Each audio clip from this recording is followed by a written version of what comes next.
Assalamualaikum warahmatullahi wabarakatuh.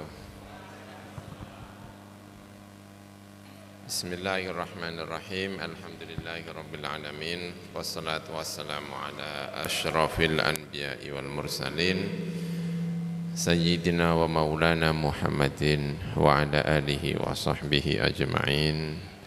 Rabbi syrah li sadri wa yassir li amri wahlul 'uqdatam min lisani yafqahu qawli, amin. Yang terhormat para pimpinan takmir di Masjid Masjid Jami' Jatisari. Ada Kiai Mas Ruhan yang saya hormati, ada Mas Heru, ada Gus Silah, ada Pak Aziz, ada yang lainnya, ada yang belum saya kenal ya. Alhamdulillah malam ini bisa ketemu dengan bapak-bapak, dengan ibu-ibu. Ya mungkin banyak yang belum kenal, nama saya Abdul Ghafur Maimun ya. Kalau ayah saya sangat terkenal, Mbah Maimun Zubair ya, dari Sarang. Saya putra nomor 5. Saya dulu sekolah di Mesir, temannya bukan teman, kakak kelas ya, kakak kelasnya Pak Aziz, Pak Fakhruddin Aziz. Kemudian juga ketemu di sana. Saya sekolah mulai dari S1, S2 sampai S3 di Mesir ya. Alhamdulillah. Kita ngaji tentang fikhu as-sirah ya. Saya ini senang ngaji. Pekerjaan saya yang ngaji, baik di pondok atau dengan orang-orang kampung. Biasanya ngaji dengan orang-orang kampung. Saya punya rutinan dengan orang-orang kampung ya. Kalau malam Ahad di langgar samping-samping rumah saya ngaji, saya gilir setiap ganti-ganti. Pokoknya kalau malam Ahad samping-samping rumah itu langgarnya untuk ngaji.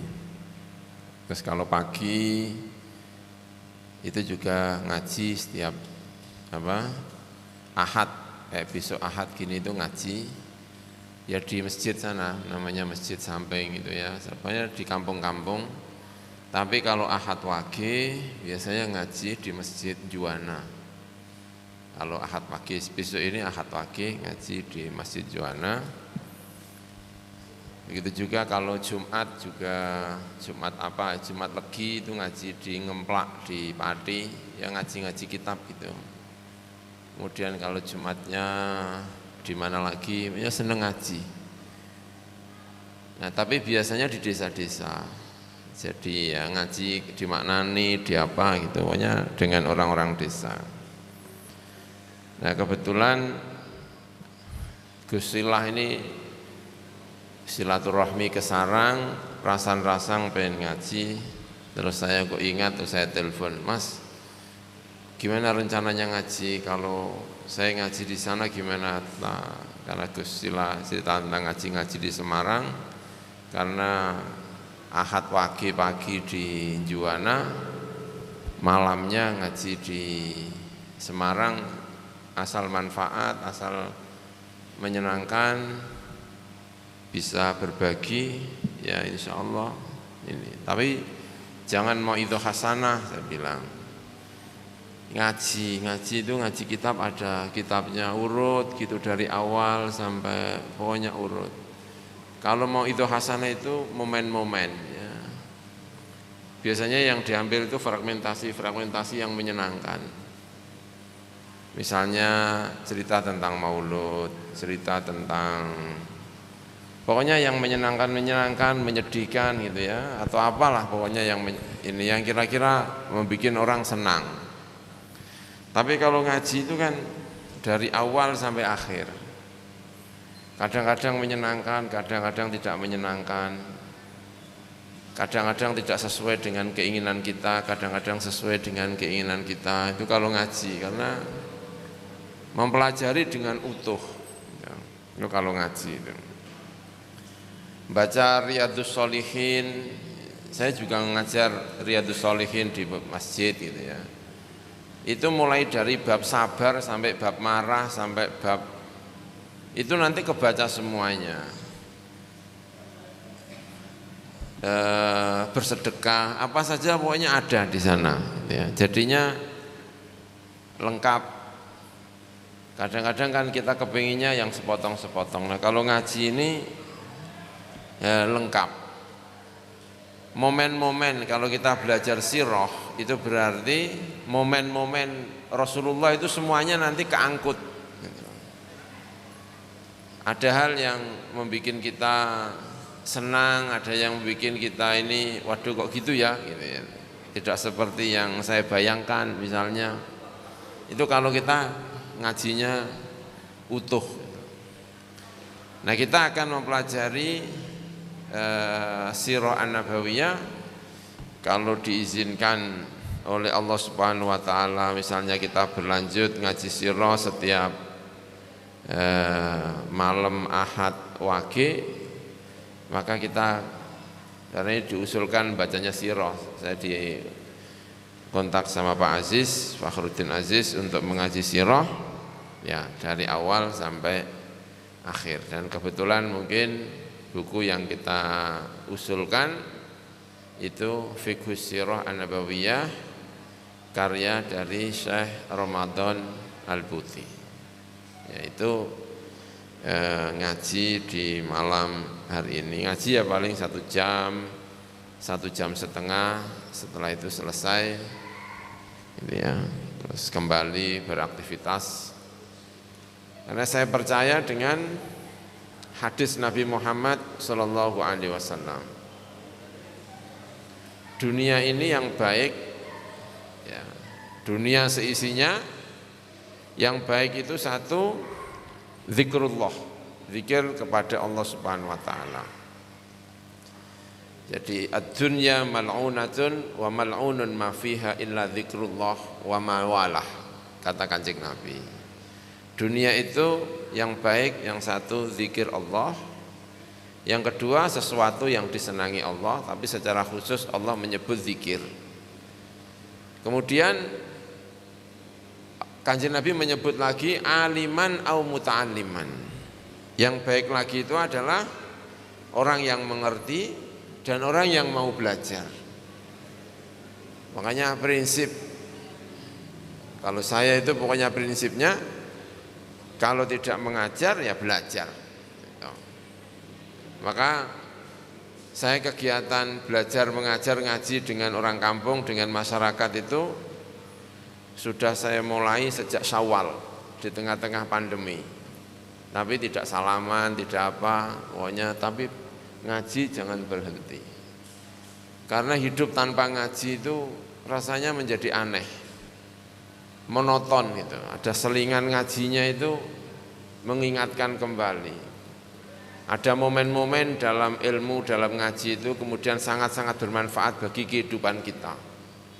1 minggu sekali ngaji, 1 minggu sekali mengaji itu, kalau misalnya ngaji 1 minggu itu 7 hari, ada 1 hari yang digunakan untuk ngaji, insya Allah 1 hari itu bermanfaat untuk 6 hari ke depannya.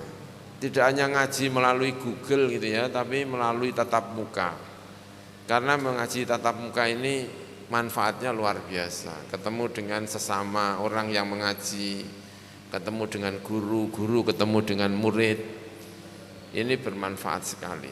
Saya merasakan sendiri, ternyata ngaji di masjid, ngaji di ini bersama masyarakat itu bagi saya itu spirit, apapun yang dibaca lah itu spirit. Saya ini ternyata manusia yang ngaji, terlepas dari segala profesi yang saya lakukan. Saya ngaji ini 1 hari ngaji dalam 1 seminggu itu merasa 1 hari itu menjadi spirit 6 hari ke depannya. Kalau misalnya setiap malam Ahad saya ngaji, Sabtu, Ahad, Senin, nunggu Ahad lagi itu semacam spirit. Makanya gerakan ngaji ini saya kira perlu disemarakkan di mana-mana. Dan saya yakin bahwa kita semuanya ini profesinya macam-macam ya. Tapi kalau ada ngajinya tatap muka seperti ini itu momen-momen yang menyenangkan, terutama bagi saya secara pribadi. Saya merasakan itu, ya, saya senang. Ya, ini malam ini di mana Masjid Jamek Jatisari, seharusnya pagi besok itu berada di Juwana, tapi karena Juwana sekarang COVID-nya lagi naik, Bapak Bupatinya melarang ada pengajian. Ya nggak apa-apa ya, pulang nanti besok jam 10:30 ngaji lagi dengan masyarakat, ngaji tafsir Jalalain. Kalau itu ngajinya penuh sekali di pondok, tapi yang hadir orang-orang masyarakat besok ngaji lagi. Ya, ngaji. Ya, baik, itu yang bisa saya sampaikan di muqaddimah ini, semoga bermanfaat. Amin ya rabbal alamin ya. Bapak-bapak, ibu-ibu yang saya hormati, ini di depan saya ini ada buku. Saya nyari buku-buku saya juga nggak ketemu, hilang. Karena itu saya tadi di jalan ketemu dengan kawan yang punya kitab Fiqh Sirah An-Nabawiyah. Saya ambil dari kawan saya, ketemu di Demak tadi di pom bensin. Saya ambil kitabnya, saya pinjam kitabnya pokoknya saya, tapi terus mungkin malah diberikan atau apa itu ya, akadnya saya tidak tahu, ini pokoknya dikasihkan. Betul mawon, sudah banyak catatan-catatannya saya lihat ini ya, karena buku milik kawan. Nanti bapak-bapak ibu-ibu bisa memiliki koordinasi dengan ini ya, panitia, dengan Pak Aziz, dengan Mas Heru, dengan Pak Silah, atau dengan Pak Yai Mas Ruhan, atau dengan yang lainnya. Buku di depan saya ini namanya Fiqh As-Sirah An-Nabawiyah. Sirah itu artinya biografi, ya, biografi.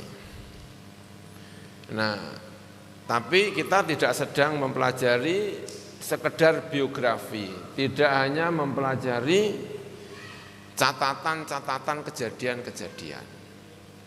Nabi lahir tahun gajah, hari Senin, tahun umur 25 lalu menikah, 40 menerima wahyu, 13 tahun kemudian pergi hijrah, 2 tahun kemudian perang Badar, lalu kemudian diikuti dengan perang Uhud, gitu ya. Buku ini tidak bermaksud untuk menjelaskan tentang tahun-tahun, tidak sedang menjelaskan tentang kejadian-kejadian, tapi sedang mempelajari salah satu aspek penting di dalam Islam. Jadi tidak sedang mempelajari tahun-tahun, tetapi sedang mempelajari aspek penting di dalam Islam. Gitu. Karena Islam itu adalah ide-ide. Islam itu ide-ide. Ide-ide yang ada itu kita bisa melihat dengan baik itu dalam perilaku Rasulullah Shallallahu Alaihi Wasallam. Ya. Jadi mempelajari sejarah Nabi itu sebetulnya sedang mempelajari Islam itu sendiri. Islam dalam bentuk perilaku itu seperti apa. Nah, buku ini itu sedang mempelajari itu.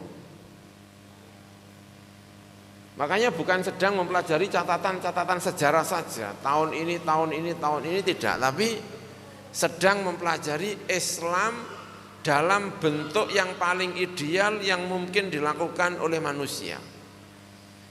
Kita sedang mempelajari Islam tidak dalam bentuk ide-ide, tetapi dalam bentuk perilaku.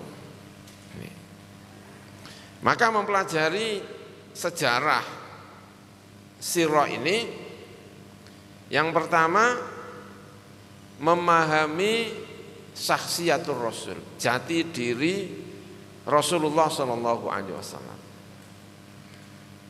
Rasulullah itu sepertinya apa gitu ya? Rasulullah sebagai suami, Rasulullah sebagai manusia biasa, Rasulullah sebagai pemimpin, Rasulullah sebagai pedagang. Di sini banyak pedagang juga. Rasulullah sebagai pemimpin agama, ada seorang kiai. Nah, kita mempelajari bentuk real nyata dari ide-ide Islam. Kita sering mendengar Islam bahwa laki-laki itu harus baik sama perempuan, perempuan harus baik sama laki-laki. Tapi kenyataannya seperti apa? Cara pandang terbaik adalah dengan cara melihat Rasulullah Shallallahu Alaihi Wasallam. Itu yang disebut di dalam Al-Quran, laqad kana lakum fi Rasulillahi uswatun hasanah. Rasulullah itu benar-benar menjadi panutan, menjadi contoh terbaik sebagai manusia, sebagai kemanusiaan, dalam kemanusiaan, dalam berbagai aspeknya. Ini. Mempelajari Rasulullah itu juga mempelajari spirit Al-Quran dan mempelajari spirit hadis. Kita mempelajari Al-Quran dalam bentuk ide-ide, mempelajari hadis juga seringkali dalam bentuk ide-ide. Kadang-kadang antara satu dengan yang lainnya tampak bertentangan. Tapi kalau kita melihat perilaku Rasulullah, spirit Al-Quran, spirit hadis itu masuk di dalam hati. Kalau di pondok pesantren gitu ya. Pondok pesantren itu arahnya mau kemana sih? Sebelum mempelajari, ini kalau hidup di pesantren ya. Di pesantren itu ada banyak kitab-kitab tentang akhlak. Ada kitab namanya Ta'lim Muta'alim, mengajari orang yang sedang belajar. Itu namanya Ta'lim Muta'alim. Itu sejumlah santri itu tidak mengenal kitab Ta'lim Muta'alim, bahkan tidak pernah mempelajari kitab Muta'alim. Tapi karena melihat sehari-hari kehidupan kiainya, melihat kehidupan sehari-hari para seniornya, dia bisa mengerti moral pesantren sebelum dia belajar tentang ide-ide pesantren. Kenapa? Karena spirit pesantren itu ada di kiainya, ada di guru-guru senior itu.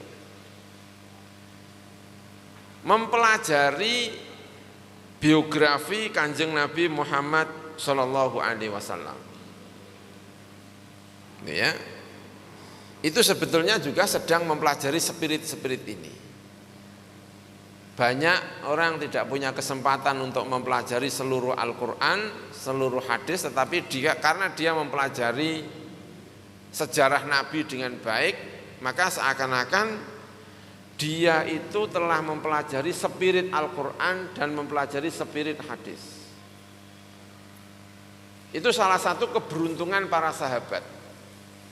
Salah satu keberuntungan para sahabat itu meski tidak semuanya mempelajari Al-Quran secara utuh, tidak mempelajari hadis secara utuh, tapi karena setiap hari bertemu dengan Rasulullah, perilakunya Rasulullah, dia punya kepahaman yang lebih.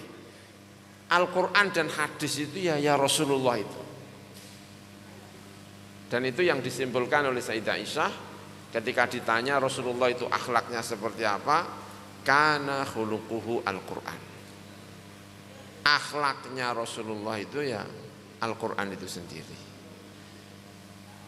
Maka kata Ramdhan Al-Buti, kita mempelajari sirah ini, buku ini saya tulis, kata Syekh Ramdhan Al-Buti, mempelajari sirah itu berarti sedang mempelajari aspek terpenting di dalam Islam.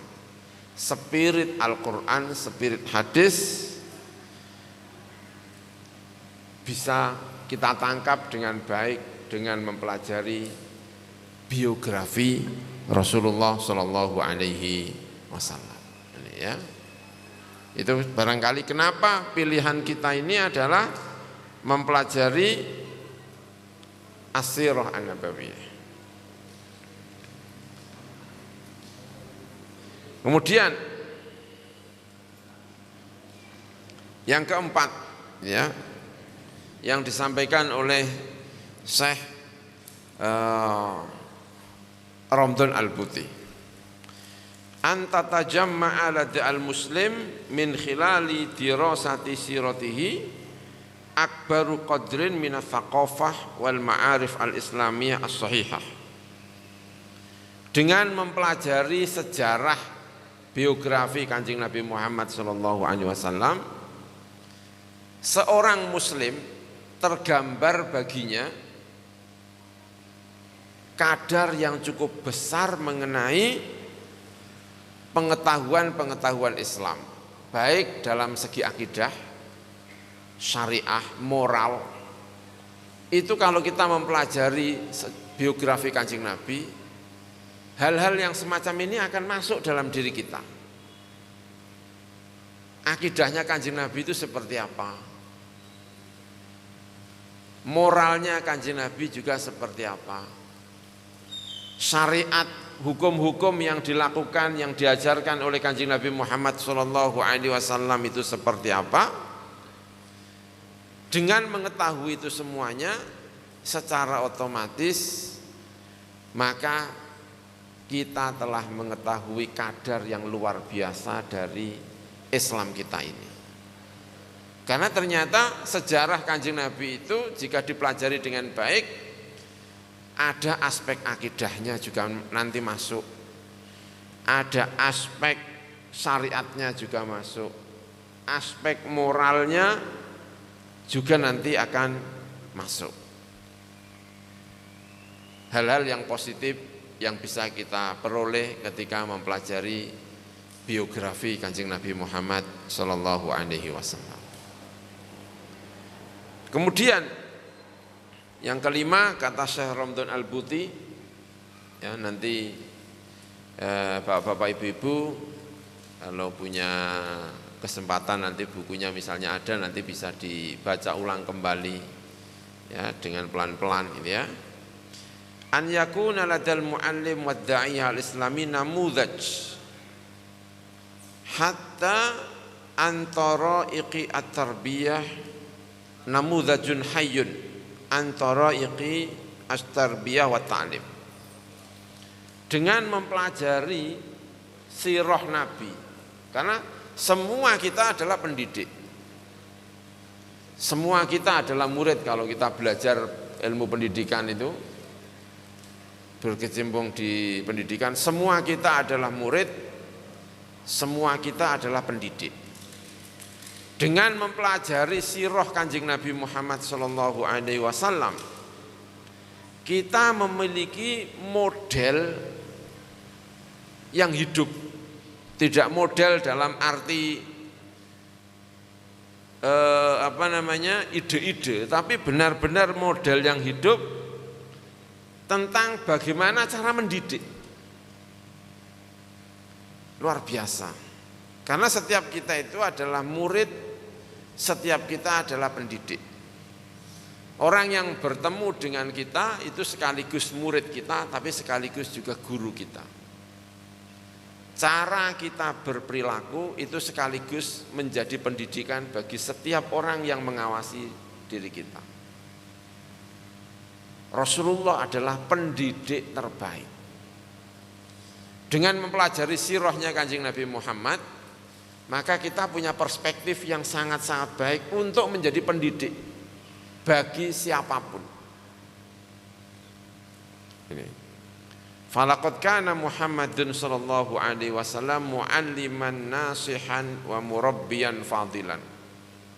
Itu Kanjeng Nabi. Makanya ada cerita tentang anak orang Yahudi yang biasanya ikut membantu Rasulullah sallallahu alaihi wasallam. Suatu saat anak ini sakit, lalu dikunjungi oleh Rasulullah Shallallahu Alaihi Wasallam. Kekuatan pendidikan. Kanjeng Nabi mengunjungi anak ini yang sakit, lalu dalam keadaan sakit diajak oleh Kanjeng Nabi untuk masuk Islam.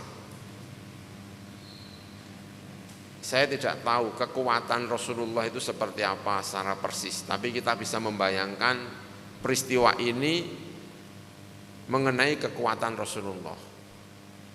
Anak itu kemudian minta izin kepada ayahnya. Anaknya yang Yahudi, bapaknya juga Yahudi. Anaknya biasa membantu Rasulullah. Anak itu minta izin kepada ayahnya. Ayah, saya diajak masuk Islam oleh Muhammad. Saya tidak tahu ya, ayahnya itu kok tiba-tiba bilangnya ikuti saja Abul Qasim. Ayah membiarkan anaknya yang dalam keadaan sakit.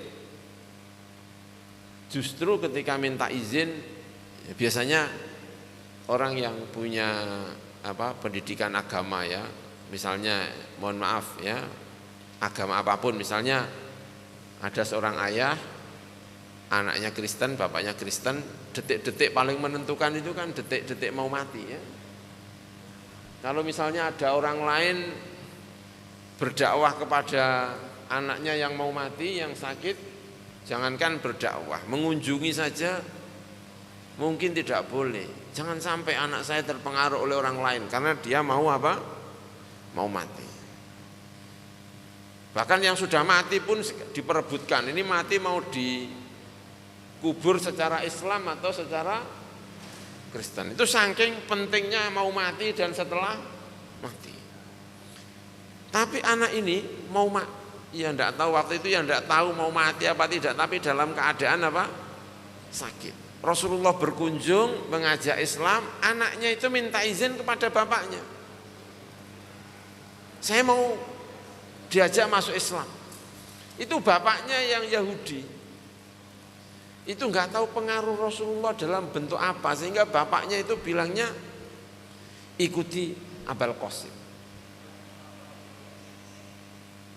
Itu kalau bukan seorang pendidik yang luar biasa dengan punya kekuatan magnet yang luar biasa, itu jangankan mengajak, mengunjungi saja seringkali tidak diperbolehkan.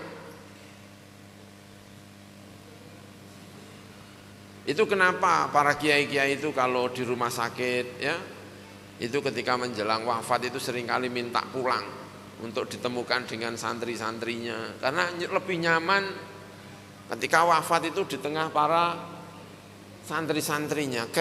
Keimanannya itu tumbuh besar. Tapi ini orang Yahudi mau mati minta izin kepada bapaknya, saya mau masuk Islam boleh apa tidak? Ikuti Abul Qasim. Hal-hal yang menunjukkan aspek pendidikan seorang pendidik yang sedang dimainkan oleh Rasulullah Shallallahu Alaihi Wasallam. Tentu cerita tidak hanya ini tentang pendidikan. Nah, dengan mempelajari langkah demi langkah perjalanan Rasulullah Shallallahu Alaihi Wasallam, akan banyak kita temui aspek-aspek pendidikan yang sedang diperankan oleh Rasulullah Shallallahu Alaihi Wasallam. Tentu banyak aspek-aspeknya. Nah, salah satu aspeknya ketika kita mempelajari Isra adalah ini.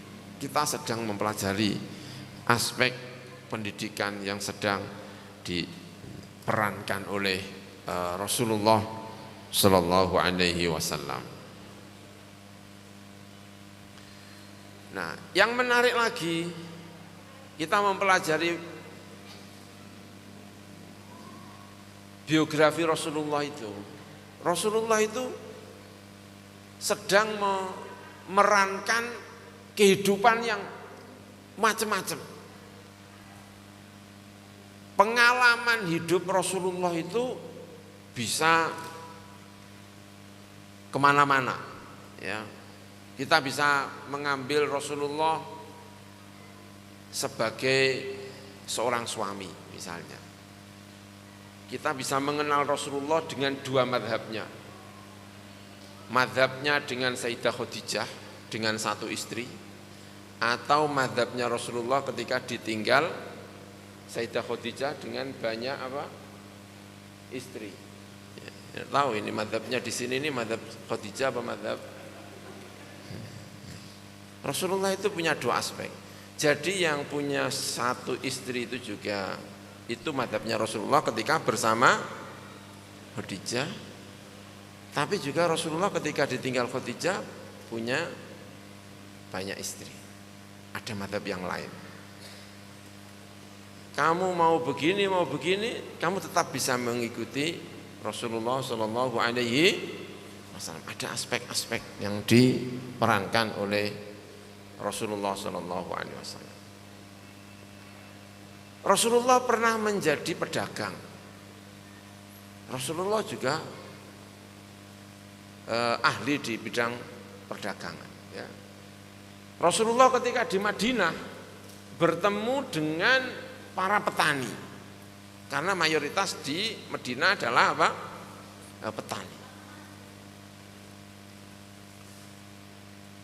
Rasulullah juga menjadi pemimpin pasukan. Ini ada Mas Heru tadi ketemu, alhamdulillah ini pimpinan Satpam. Mas Satpam ini. Rasulullah juga menjadi ya. Ini. Rasulullah juga misalnya menjadi seorang pemimpin di bidang kenegaraan. Nah, mengenal Rasulullah itu mengenal banyak aspek. Rasulullah juga punya tetangga-tetangga yang tidak muslim. Rasulullah ketika berperang, ketika membutuhkan senjata dan yang menawarkan senjata itu ternyata non muslim, Rasulullah sikapnya seperti apa? Nah, mempelajari sejarah ini kalau kita urut dari awal sampai akhir, itu kita itu punya pengalaman berislam yang macam-macam. Ketika di Mekah, nah ini maksudnya aspek-aspek yang seperti ini dulu yang menarik dalam kehidupan Rasulullah, karena Rasulullah itu punya pengalaman kehidupan yang macam-macam. Nah, kalau mau itu hasanah itu biasanya diambil potongan-potongan dari Islam, potongan maulid, potongan Isra, tapi potongan-potongan dalam kehidupan Rasulullah, di mana Rasulullah hutang, di mana Rasulullah dimarahi sama istrinya, ya, di mana Rasulullah itu dimarahi istrinya, ya. Ada aspek-aspek dalam kehidupan Rasulullah itu yang perlu, yang kalau kita kenal mengikuti satu sampai akhir itu membawa pengalaman yang luar biasa. Ini Rasulullah Shallallahu Alaihi Wasallam. Itu kenapa kata Ramdan Al-Buti, begitu pentingnya setiap Muslim punya perbendaharaan yang baik mengenai biografi Rasulullah Shallallahu Alaihi Wasallam. Nah, dengan mempelajari Rasulullah kita jadi bisa mengerti contoh terbaik kemanusiaan tentang berbagai aspek. Kita bisa mengetahui dengan sebaik-baiknya sepanjang atau sejauh yang bisa kita pelajari dari Rasulullah Shallallahu Alaihi Wasallam. Baik. Ya. Kemudian Bapak-bapak, ibu-ibu yang saya hormati, ya.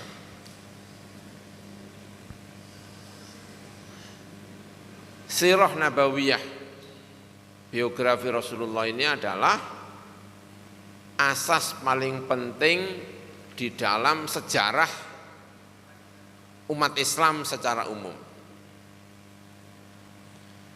Ulama-ulama Islam itu telah menulis buku-buku sejarah banyak sekali.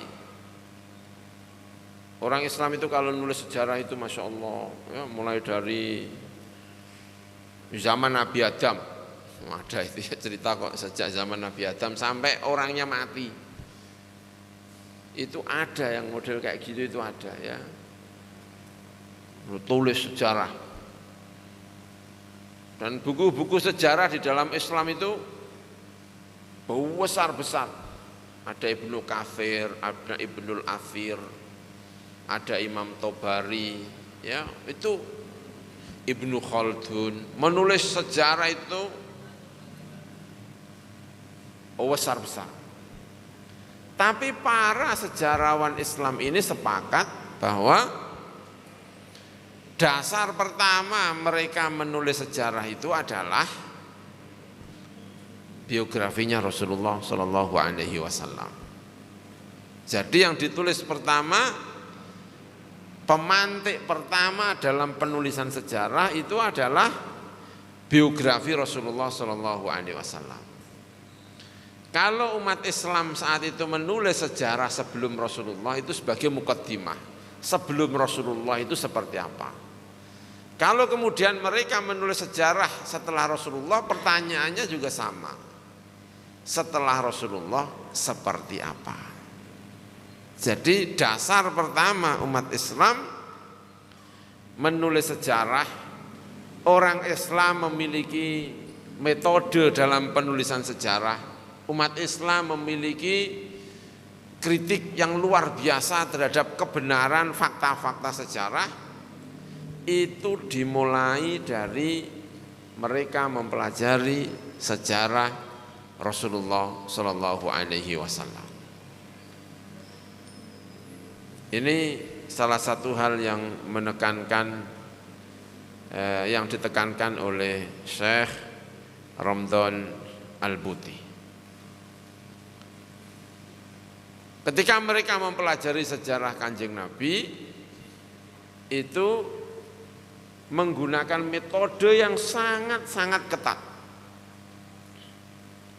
Sumbernya siapa, ya, lalu bunyi fakta sejarahnya seperti apa, itu diteliti dengan sebaik-baiknya. Maka barangkali, ya, biografi paling sahih yang dimiliki oleh manusia itu barangkali, ya, itu adalah biografinya Rasulullah Shallallahu Alaihi Wasallam. Karena sejak dari awal semua orang matanya, pandangannya tertuju kepada Rasulullah Shallallahu Alaihi Wasallam. Pandangannya tertuju kepada Rasulullah Shallallahu Alaihi Wasallam. Kemudian dicatat, ya, mulai dari muridnya Rasulullah, lalu diteruskan oleh orang-orang selanjutnya, itu telah melalui verifikasi yang luar biasa mengenai sejarah Rasulullah Shallallahu Alaihi Wasallam. Itu satu. Jadi fakta sejarah itu harus diteliti dengan sebaik-baiknya. Dan itu telah dilakukan oleh para sejarawan muslim. Sejak muridnya Rasulullah sampai murid-muridnya hingga dibukukan dalam berbagai buku. Telah diverifikasi dengan sebaik-baiknya. Menggunakan sanad yang jelas, menggunakan standar periwayatan yang jelas. Itu fakta sejarahnya.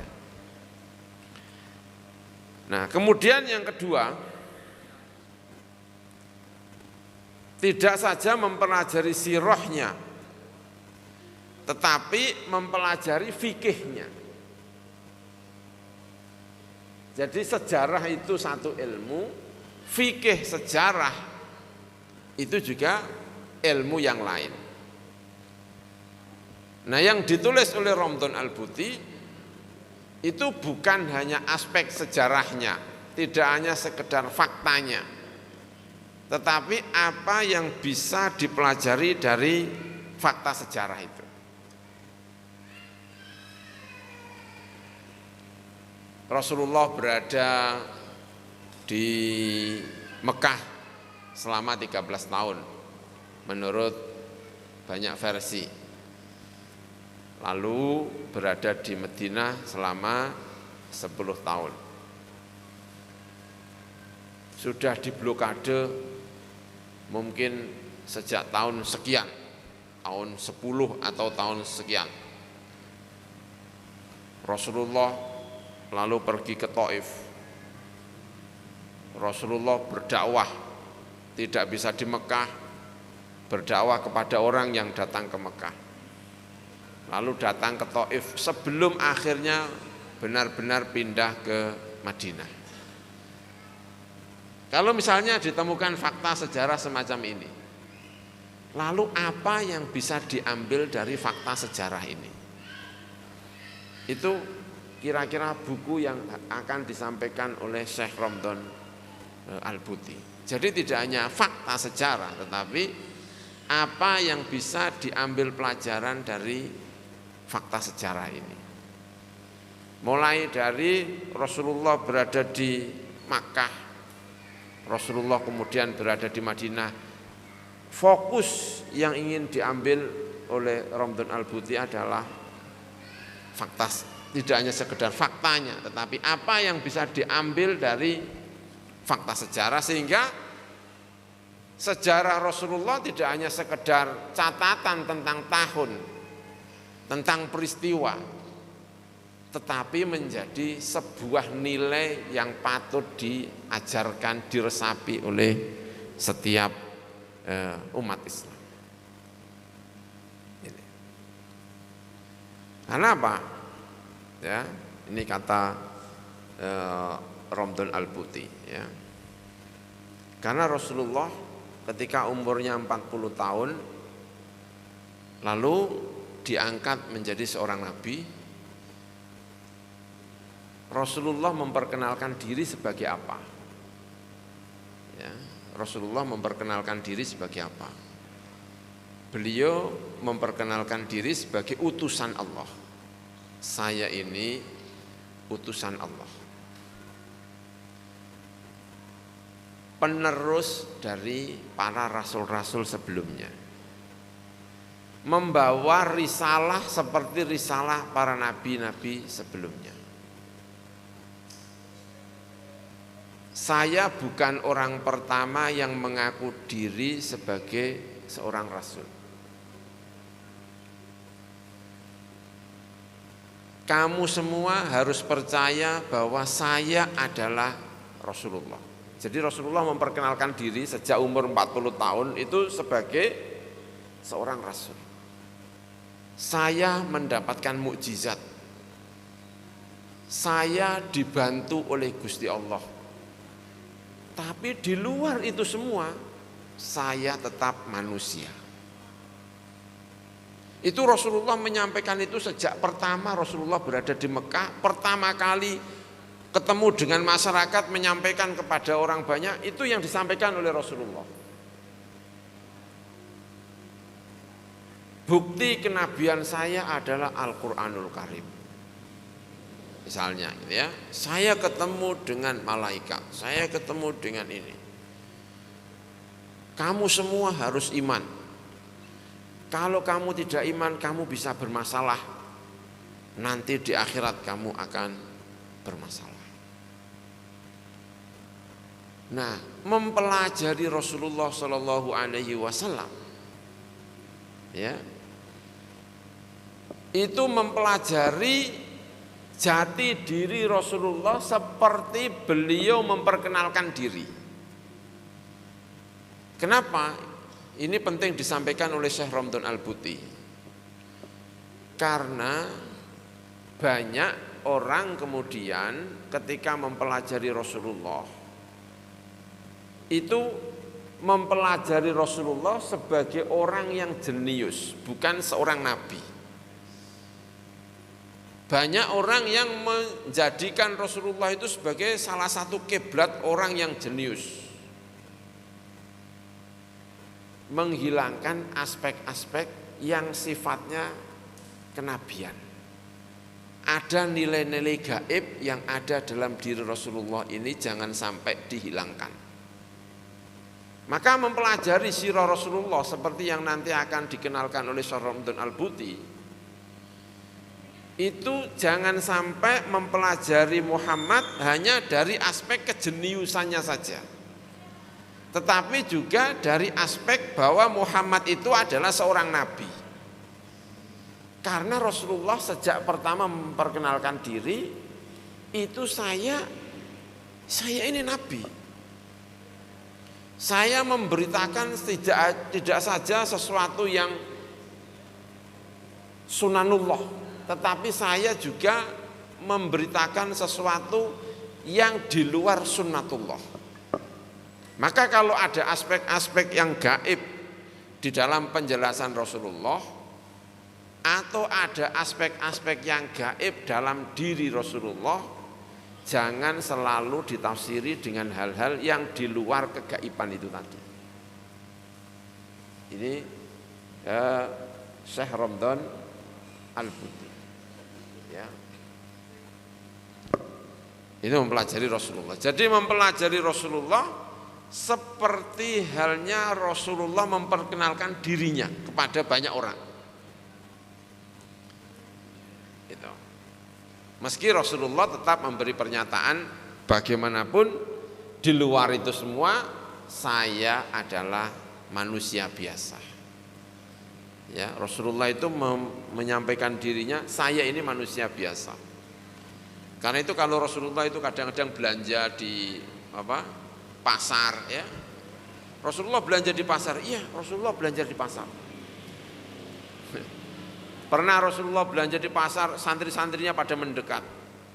Karena Rasulullah setelah belanja itu bawa hasil belanjanya itu.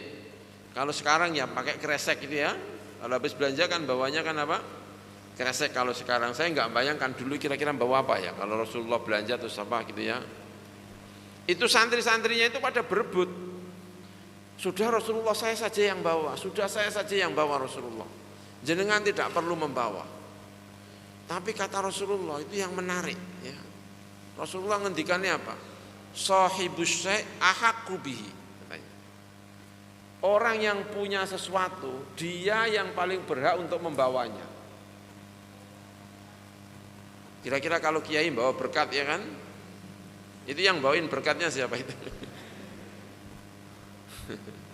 Itu santri-santrinya pada berebut ya. Itu kalau Rasulullah dulu itu dimintai gitu, Rasulullah itu ngendikannya apa? Shahibus syai' ahaqqu bihi. Dan itu kenalan saya dengan Syekh Ramdan Al-Buti. Saya sekolah di Mesir, Ramdan Al-Buti itu orang Syria. Saya pernah berkunjung ke Syria.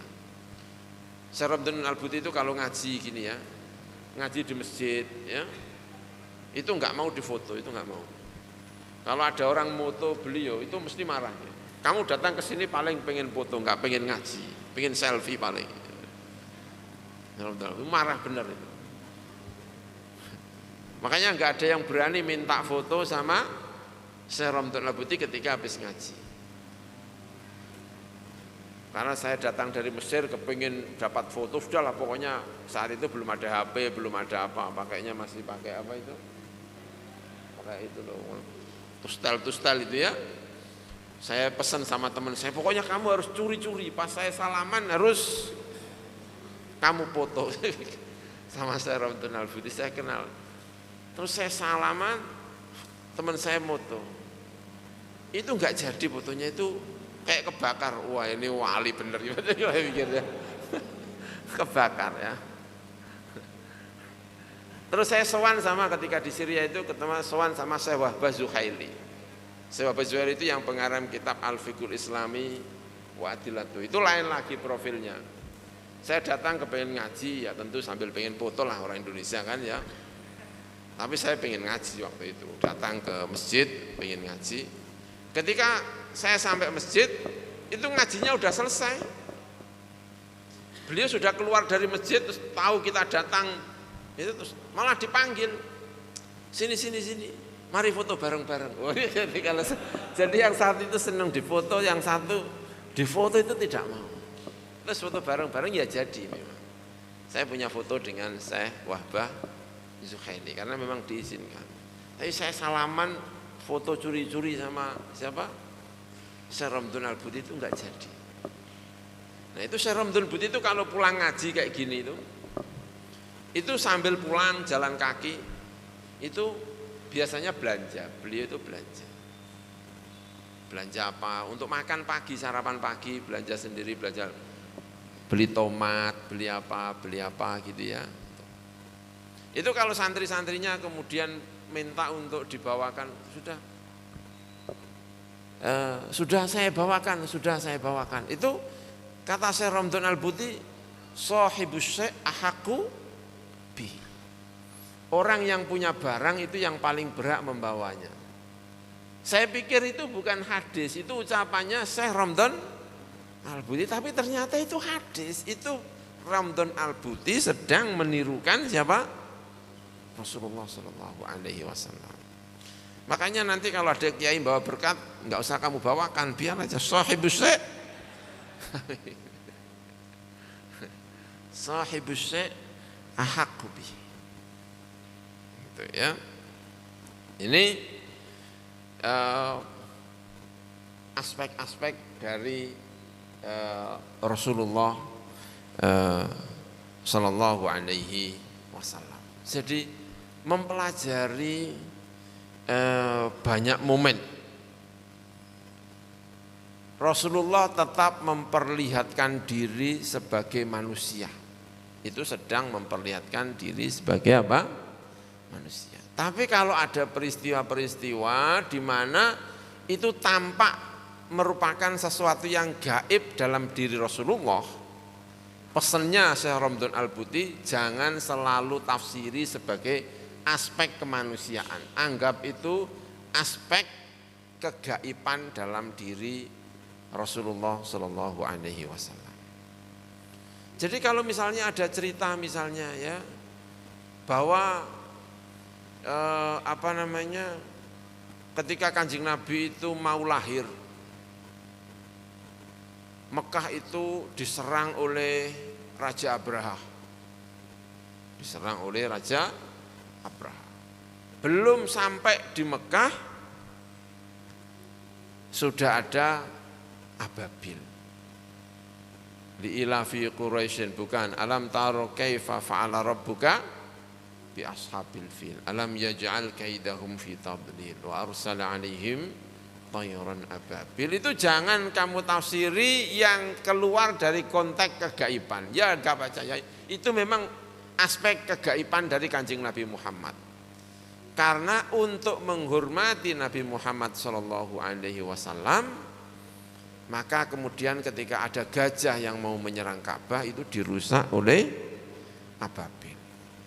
Karena sebagian sejarawan kemudian mempelajari itu lalu keluar satu fikih yang bunyinya itu bukan karena ababil.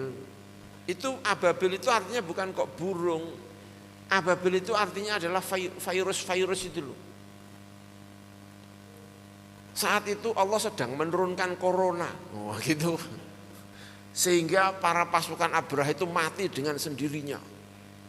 Tidak perlu ditafsiri sehingga keluar konteks dari kegaiban. Karena memang Rasulullah itu punya aspek gaib selain punya aspek kemanusiaan. Ini pesannya Rasulullah. Karena Rasulullah sendiri ketika pertama kali memperkenalkan diri kepada banyak orang, Rasulullah itu memperkenalkan diri, saya ini Nabi, mendapatkan petunjuk dari Allah, ada wahyu, ada ini, dibantu oleh Gusti Allah. Ya mari kita mengenali Rasulullah seperti beliau memperkenalkan diri kepada khalayak. Dengan kemanusiaannya, dengan segala kegaibannya. Maka nanti kalau kita mempelajari sejarah, menemukan aspek-aspek yang gaib dalam diri Rasulullah, ya itu memang Rasulullah ada aspek gaibnya.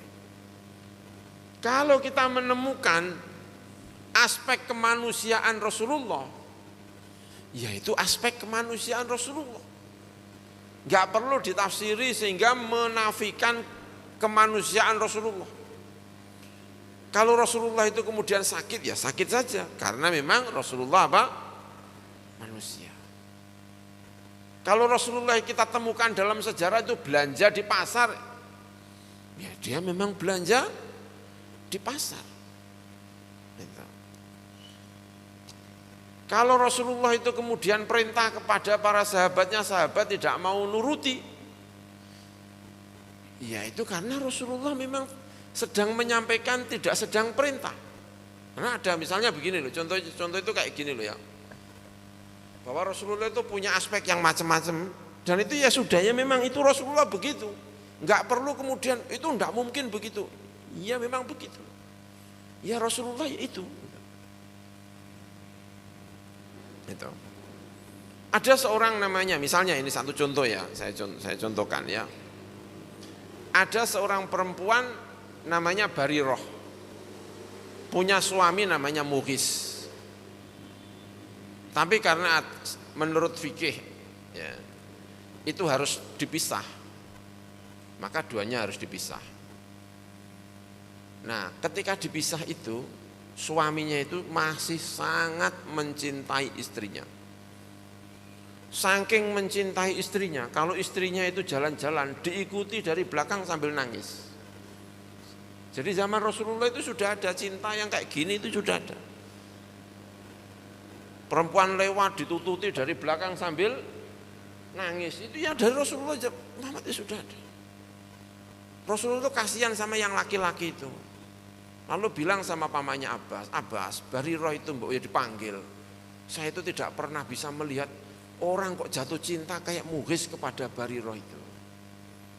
Akhirnya dipanggil lah Bariroh. Lalu didawui sama Rasulullah, Bariroh, mbok kamu itu kembali lagi sama Mughis.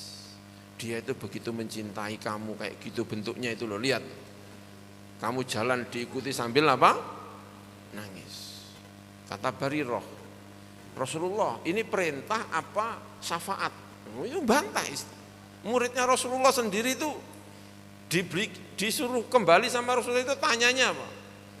Ini perintah apa syafaat? Ya syafaat, saya enggak perintah, kalau kamu enggak mau ya enggak apa-apa, tapi saya sedang menyafaati supaya kamu kembali ke Mughis. Kata perempuan itu apa? Rasulullah kalau ini sekedar syafaat, enggak Rasulullah. Jadi ada santri yang bantah gini tuh ya ada. Ada. Bandingkan dengan satu perempuan yang lain.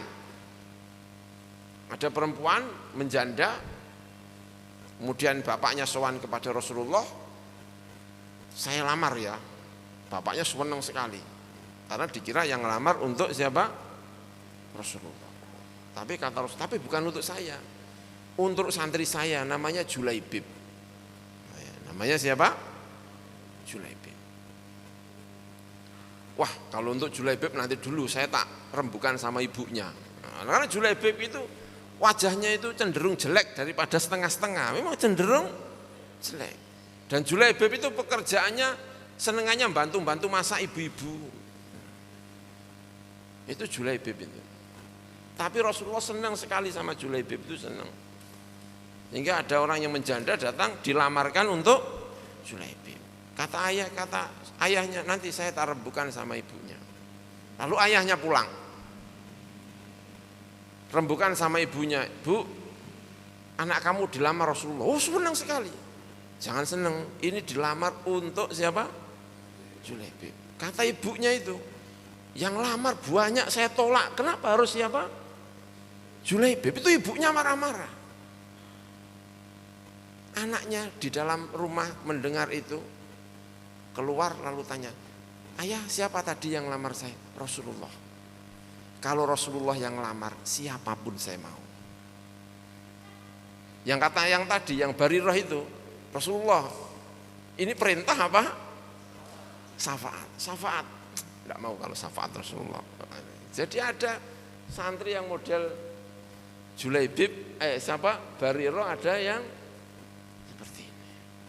Ya itu aspek kemanusiaan semuanya itu mungkin saja, dan tidak perlu kemudian mengata-ngata yang ya memang begitu. Ya harus dipahami ya ini sejarah ya begini nih. Sesuatu yang sangat-sangat mungkin, sangat ini. Gitu ya. Aspek kemanusiaan Rasulullah Shallallahu Alaihi Wasallam. Tapi kalau kemudian ada satu peristiwa di mana Rasulullah menampakkan kehebatannya, ya Rasulullah misalnya begini, ya, langsung aja tafsiri wahyu gitu kan. Ketika Rasulullah Shallallahu Alaihi Wasallam sedang menggalakkan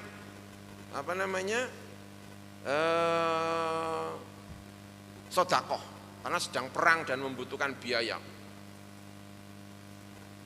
Ada yang karena punya biaya yang besar, sedekahnya banyak, ada yang sedekahnya sedikit. Ada orang yang tidak punya uang sama sekali. Mau sedekah apa? Tapi dia malu kalau enggak sedekah. Akhirnya dia malam-malam beribadah kepada Gusti Allah dan berdoa. Gusti, kula niku badhe sedekah mboten gadah napa-napa Gusti. Kula tak sedekah dengan cara saya. Caranya seperti apa? Beliau ngendika sama Gusti Allah begini, kata dia.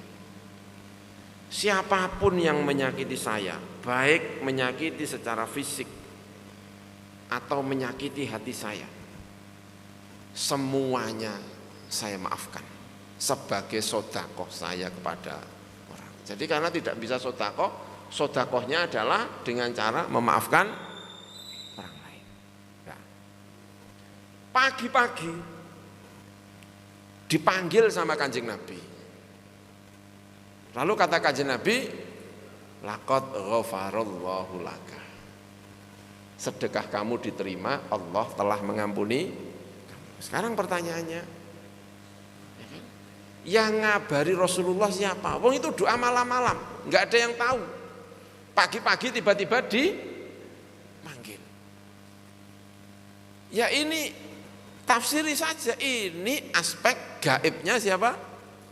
Rasulullah. Nggak perlu kemudian kamu tafsiri itu gaib Rasulullah nginceng-nginceng. Rasulullah banyak itu ya aspek gaibnya siapa? Udahlah tafsiri. Malaikat Jibril tadi ngabari kepada siapa? Kanjeng Nabi. Sudah selesai. Karena Rasulullah punya aspek gaib. Jadi nggak perlu kemudian mencari dalil-dalil agar semuanya tampak tidak gaib. Ya memang punya aspek apa? Aspek gaib. Nah jadi sedang mempelajari Rasulullah itu berarti mempelajari Rasulullah dengan berbagai aspeknya itu tadi.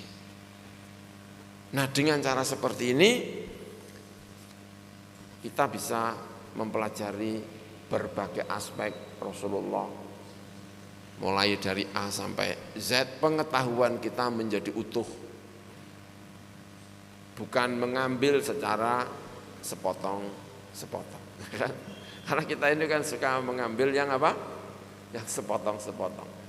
Kita sedang mau apa? Wah, panggil ini, gitu kan, hadis sepotong. Nah, kita ingin mempelajari yang semuanya itu secara utuh. Bapak Ibu yang saya hormati, demikian yang bisa saya sampaikan. Pertemuan yang akan datang jika diizinkan oleh Allah Subhanahu wa taala, kita akan membaca berikutnya, yaitu Sirru Ikhtiyari Al-Jazirah Al-Arabiyah Mahdan li Nash'atil Islam. Kenapa Islam harus lahir di negeri Arab? Bagian dari aspek sejarah Rasulullah Sallallahu Alaihi Wasallam. Demikian, mohon maaf atas segala kekurangan. Terima kasih ala husni simaikum wa husni istimaikum. Wallahul muwaffiq ila aqwamit thoriq. Wassalamualaikum warahmatullahi wabarakatuh.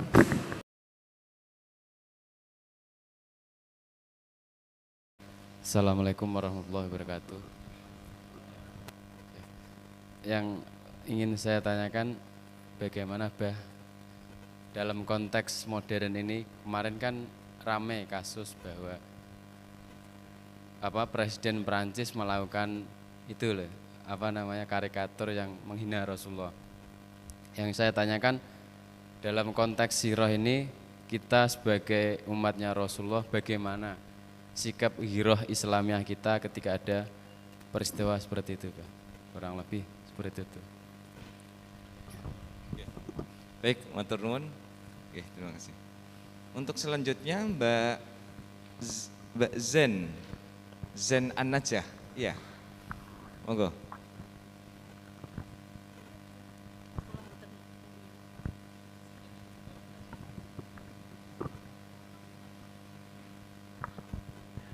Sami pertanyaannya. Hah? Oh, pertanyaannya terkait dengan ghiroh. Oke.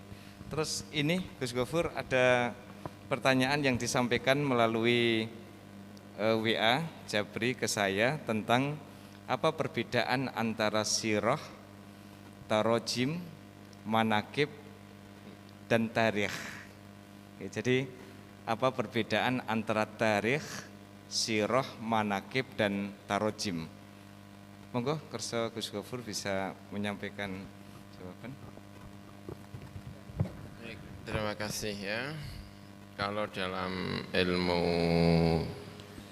kita ya, ilmu sejarah Islam ya, kalau sirah itu artinya ya sirahnya Nabi Muhammad Sallallahu Alaihi Wasallam. Jadi kalau ada buku-buku tentang sirah itu ya ke sana, walaupun kemudian secara makna sirah itu artinya bisa umum, karena sirah arti dasarnya itu sebenarnya adalah biografi,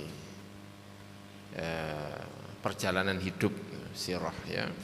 Tetapi kalau ada buku sejarah menyebut nama sirah, itu berarti artinya adalah sirahnya Kanjeng Nabi Muhammad Sallallahu Alaihi Wasallam. Baik ya. Jadi kalau misalnya kita mau menulis sirahnya Abu Bakar ya boleh-boleh saja, nggak apa-apa ya. Tapi kalimat sirah dalam sejarah kita itu lebih ke arah kepada sirahnya Kanjeng Nabi. Baik. Kemudian kalau manakib ya, manakib itu dari kata mangkobah. Mangkobah itu artinya adalah derajat, pangkat. Maka kalau mangkobah, manakib itu tidak bicara tentang sejarah secara umum, tetapi sedang berbicara tentang kebaikan seseorang. Manaqibu al-Imam Asy-Syafi'i itu bukan sejarahnya Imam Syafi'i, tetapi kehebatan al-Imam Asy-Syafi'i. Makanya kalau ada manakibnya Syekh Abdul Qadir Al-Jilani, manakib Sayyidah Khadijah, itu bukan sedang berbicara tentang sejarah dengan hitam putihnya, dengan segala pernik-perniknya, tetapi mangkobah, manakib itu lebih berbicara mengenai keistimewaan. Karena itu kalau dalam manakib yang dibicarakan adalah keistimewaannya ya. Lain dengan misalnya tarojim. Tarojim itu bisa memasukkan siapa saja. Tarojim itu tarjamah. Tarjamah itu biografi juga ya. Tarojim itu bisa tarojim rijali al-Imam Al-Bukhari. Itu dengan segala kritiknya, dengan segala kebaikannya, ditulis semuanya tarojim. Buku tentang tarojimnya Musnad Imam Ahmad itu ya isinya ya tidak baik-baik saja ya. Perawi ini tidak baik, perawi ini dhaif, bahkan perawi ini ada yang disebut kadzab. Itu juga masuk dalam buku-buku yang disebut dengan at-tarajim ya, dengan at-tarajim ya. Jadi tarojim itu lebih umum ya.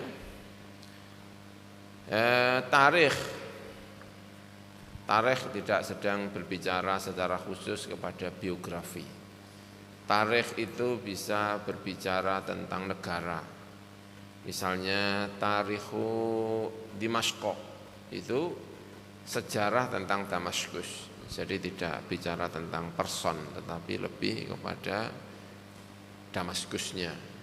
Tarikhu Makkah, Tarikhu Al-Muluk, tarikh apa gitu. Makanya kalau tarikh itu agak nyimpang dikit dari tarojim. Kalau tarojim kan pasti tentang orang, tapi kalau tarikh ini kan umum ya. Itu saya kira kalimat-kalimat yang berkenaan dengan buku-buku yang ada di dalam literatur Islam mengenai sejarah, buku-buku tentang sejarah di dalam Islam ya, ada itu. Kemudian ya. Tidak ada, ini kata Urwah bin Mas'ud, ya.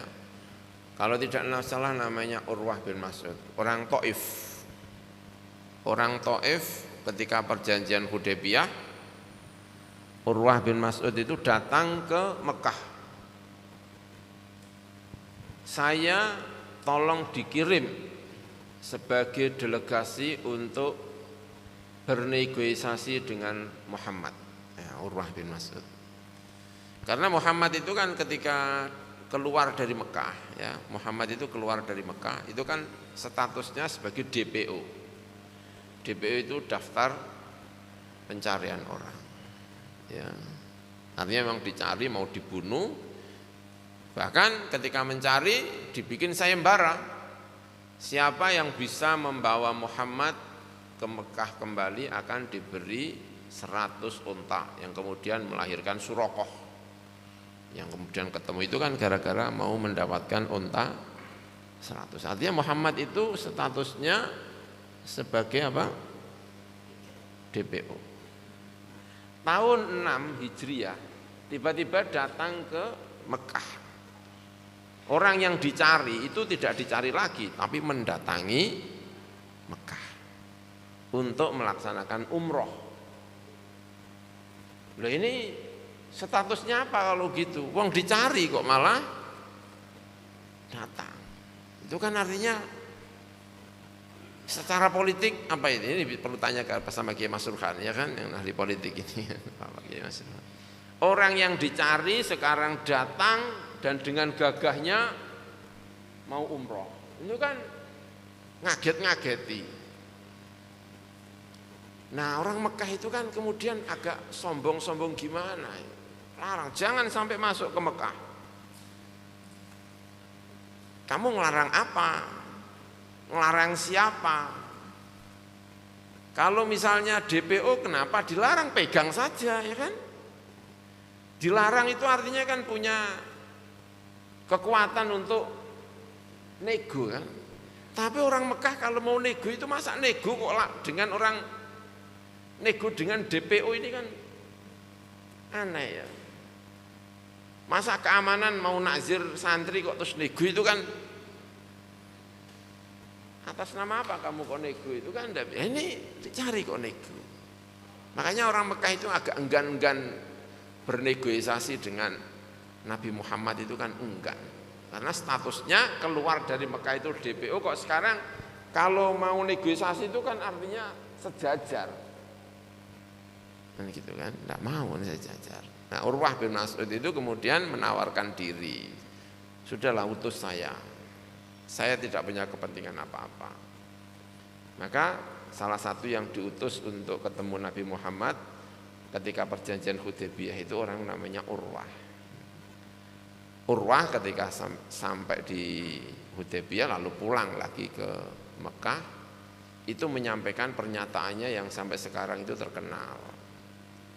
Kata beliau, tidak ada orang mencintai seseorang seperti orang mencintai Muhammad. Saya tidak ma'ru'aitu ahadan yuhibbu ahadan kama yuhibbu ashabu Muhammadin Muhammadan. Saya tidak pernah melihat seseorang mencintai seorang lain seperti cintanya santri-santrinya Muhammad kepada Muhammad. Muhammad itu kalau wudu, air wudunya itu direbutkan. Orang pada rebutan. Muhammad itu kalau potong rambut, rambutnya diperebutkan. Saking cintanya kepada Muhammad. Betapa itu. Itu kata Urwah ya. Artinya orang ekstrim mencintai seseorang itu sahabat Muhammad kepada siapa? Nabi Muhammad itu ekstrim. Kalau cinta itu sampai ekstrim. Maka ada cerita tentang Khalid bin Walid ketika perang, kemudian keluar dari perang. Kenapa kamu itu pimpinan perang kok malah nggak jadi perang? Saya nyari topi saya. Loh, kok kamu perang? Masa ada panglima kok nggak jadi perang hanya karena nyari topi? Kata Khalid, di topi saya itu saya selipkan rambutnya Rasulullah. Saya tidak pernah kalah perang selama saya pakai kopiah yang ada rambutnya Rasulullah. Maksudnya betapa cintanya kepada Rasulullah itu yang luar biasa. Para sahabat-sahabat itu luar biasa. Ya, gitu. Nah itu yang tidak disadari oleh banyak orang, termasuk Presiden Prancis itu tidak begitu menyadari. Kenapa? Karena dia hidup di ruang-ruang sekuler, benar-benar sekuler gitu loh. Ya. Nah di sisi yang lain kita ini sebagai Muslim, sebagai orang yang sangat-sangat mencintai Rasulullah, tiba-tiba saja hidup di tengah orang-orang sekuler. Orang-orang sekuler mereka itu hidup benar-benar sekuler. Di Prancis itu sekuler akut. Simbol-simbol agama tidak hanya Islam, salib-salib nggak boleh dipakai, orang nggak boleh pakai cadar, nggak, karena saking sekulernya. Nah ini kemudian tabrakan ya antara yang sangat-sangat mencintai Rasulullah dengan apa yang sangat-sangat sekuler itu kemudian bertabrakan. Nah itulah apa yang terjadi di Prancis sana. Dan kita menekan tentu saja ya, termasuk guru-guru saya di Al-Azhar, Ahmad Thayyib, Syekhul Azhar, sangat-sangat menekan kami tidak bisa menerima penghinaan terhadap Rasulullah Sallallahu Alaihi Wasallam. Saya ingin menggambarkan tentang cintanya para sahabat tadi itu ya kepada siapa? Rasulullah Sallallahu Alaihi Wasallam. Ya, sahabat-sahabat itu cintanya luar biasa, dan itu harus perlu didengar oleh orang-orang sekuler biar tidak ngawur dengan Rasulullah. Rasulullah ketika berada di Madinah pertama kali tinggalnya di rumahnya Abu Dzar Al-Ghifari. Rumahnya Abu Dzar Al-Ghifari. Rumahnya Abu Ghifari kebetulan tingkat. Nah ketika ditempati itu, Masya Allah ya, Abu Dzar Al-Ghifari matur kepada Rasulullah, Rasulullah jenengan yang di atas saja, karena saya enggak tega bagaimana engkau berada di bawah sementara saya berada di atas. Tapi Rasulullah juga bilang, dan nanti tamu-tamu saya gimana kalau saya di atas? Saya ini tamunya banyak, saya harus di bawah, kamu yang di atas. Terpaksa Abu Dzar itu ke atas. Oh Rasulullah, Abu Dzar itu kalau di atas itu jalan aja pelan-pelan, nggak pengen ada suara sedikit pun yang didengar oleh Rasulullah, saking ta'zimnya kepada Rasulullah. Oh hati-hati sekali. Pernah air itu tumpah, bajunya apanya langsung dibuat, jangan sampai ada air yang netes sama sekali. Itu saking cintanya kepada Rasulullah Shallallahu Alaihi Wasallam. Makanya tadi kata Urwah itu, saya tidak melihat seorang pun yang mencintai seseorang seperti cintanya sahabat Rasulullah kepada Rasulullah Shallallahu Alaihi Wasallam. Nah itu ya. Jadi bisa dimengerti kalau umat Islam itu marah ya, sangat-sangat bisa dimengerti ya. Saya secara pribadi juga rasanya jengkel dengan apa yang dilakukan oleh Presiden Prancis itu. Tetapi itu ya. Yang sangat menjengkelkan lagi itu diantaranya itu apa yang dilakukan oleh umat Islam itu sendiri, yang tidak memperbaiki citranya Rasulullah, akan tetapi justru memperburuk citra Rasulullah Shallallahu Alaihi Wasallam. Jadi di satu sisi kita memang harus marah kepada siapa? Prancis, ya memang harus marah ya. Prancis harus tahu itu, harus tahu ya, dan itu disuarakan oleh seluruh umat Islam di seluruh dunia, termasuk guru-guru saya di Mesir, di Al-Azhar. Saya lama sekolah di Mesir, sekolah di Al-Azhar. Guru-guru saya marah, ya guru-guru saya marah. Tapi guru-guru saya juga mengingatkan, jangan memperburuk citra Rasulullah, ya. Jangan memperburuk citra Rasulullah Sallallahu Alaihi Wasallam. Kata guru saya namanya Syekh Ahmad Thayyib, saya tidak bisa untuk berdiplomasi tentang Rasulullah Sallallahu Alaihi Wasallam. Siapapun yang datang berbicara tentang ini, saya tetap akan mengecam. Saya tidak terima Rasulullah dihina. Kata guru saya, ya, Syekh Ahmad Thayyib. Tetapi bagaimanapun saya tetap akan mengirim karangan bunga untuk orang yang dibunuh dengan cara disembelih. Karena itu juga bagian titik di mana orang Islam sedang memperburuk citranya kepada Kanjeng Nabi Muhammad Sallallahu Alaihi Wasallam. Ya, di satu sisi memang Perancis harus mendapatkan pelajaran, ya. Tetapi sebagai umat Islam jangan memperburuk citra Rasulullah Sallallahu Alaihi Wasallam. Ada cerita dulu waktu di Mesir, ya, orang kulit hitam, orang Amerika. Saya tidak tahu benar tidaknya, tapi ketika saya awal-awal sekolah di Mesir itu dapat cerita ini. Orang kulit hitam masuk Islam. Kenapa dia masuk Islam? Karena dia melihat, membaca sejarah Rasulullah. Rasulullah itu tidak membedakan kulit hitam, kulit putih. La fadla li arabiyyin ala ajamiyyin. Tidak ada keistimewaan orang Arab terhadap orang Ajam. Semua sama. Seperti jeruji sisir, seperti jari-jari, semuanya sama, nggak ada perbedaan antara satu dengan yang lain. Dan orang hitam itu, kulit hitam itu masuk Islam karena ketika di Amerika merasa menjadi kelas nomor 2 di bawah kelas kulit putih. Karena itu karena dia tahu tentang Islam dari pribadi Rasulullah dan dari ajaran-ajaran Rasulullah Shallallahu Alaihi Wasallam. Masuk Islam, kepengen memperdalam Islam, pergilah dia ke Mesir. Setelah di Mesir, Insya Allah, bapak-bapak ibu-ibu kalau ke Mesir nggak tega.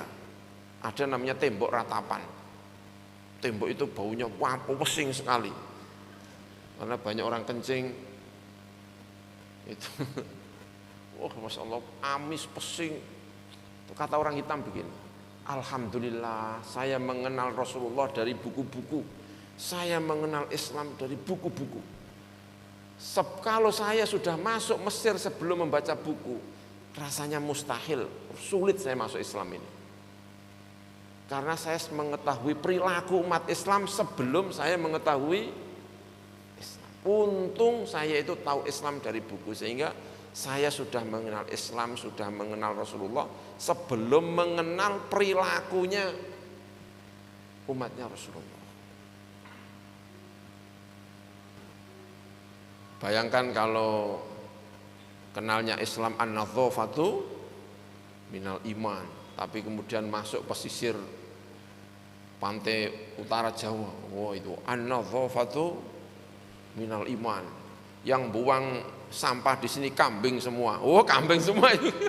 Karena ternyata kotorannya itu luar biasa. Padahal an-nadhafatu, macam perilaku umat Islam ini jangan sampai kemudian memicu orang-orang yang tidak mengenal Rasulullah. Karena kita semuanya adalah etalase, ya. Kita semuanya ini adalah etalase. Jadi kalau ditanya sikapnya seperti apa, ya itu tadi. Kita semuanya mengecam, kita semuanya tidak, rasanya jengkel, rasanya mangkel, rasanya piye, jengkel. Tapi di satu sisi kita juga harus menyadarkanlah pada diri kita ini untuk berperilaku agar mereka menghormati kepada junjungan kita semuanya, Nabi besar Nabi Muhammad Sallallahu Alaihi Wasallam. Ya, saya kira itu yang bisa saya sampaikan. Terima kasih. Ya.